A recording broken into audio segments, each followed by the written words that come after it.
I wanted to show you pick soldering.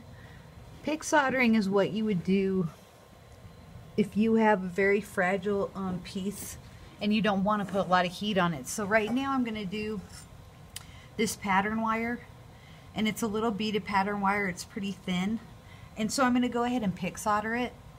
So I've chosen an easy solder for this, but you can do any kind. It depends on how many solder joints you have. And first of all, you want to flex your piece. So let me just spray some flex on that.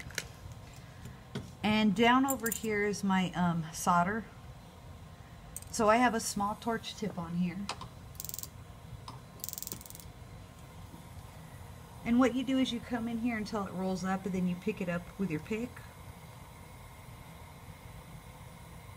So it's attached to the pick. And I mark the spot where I want it with with black marker. That way I know where it goes.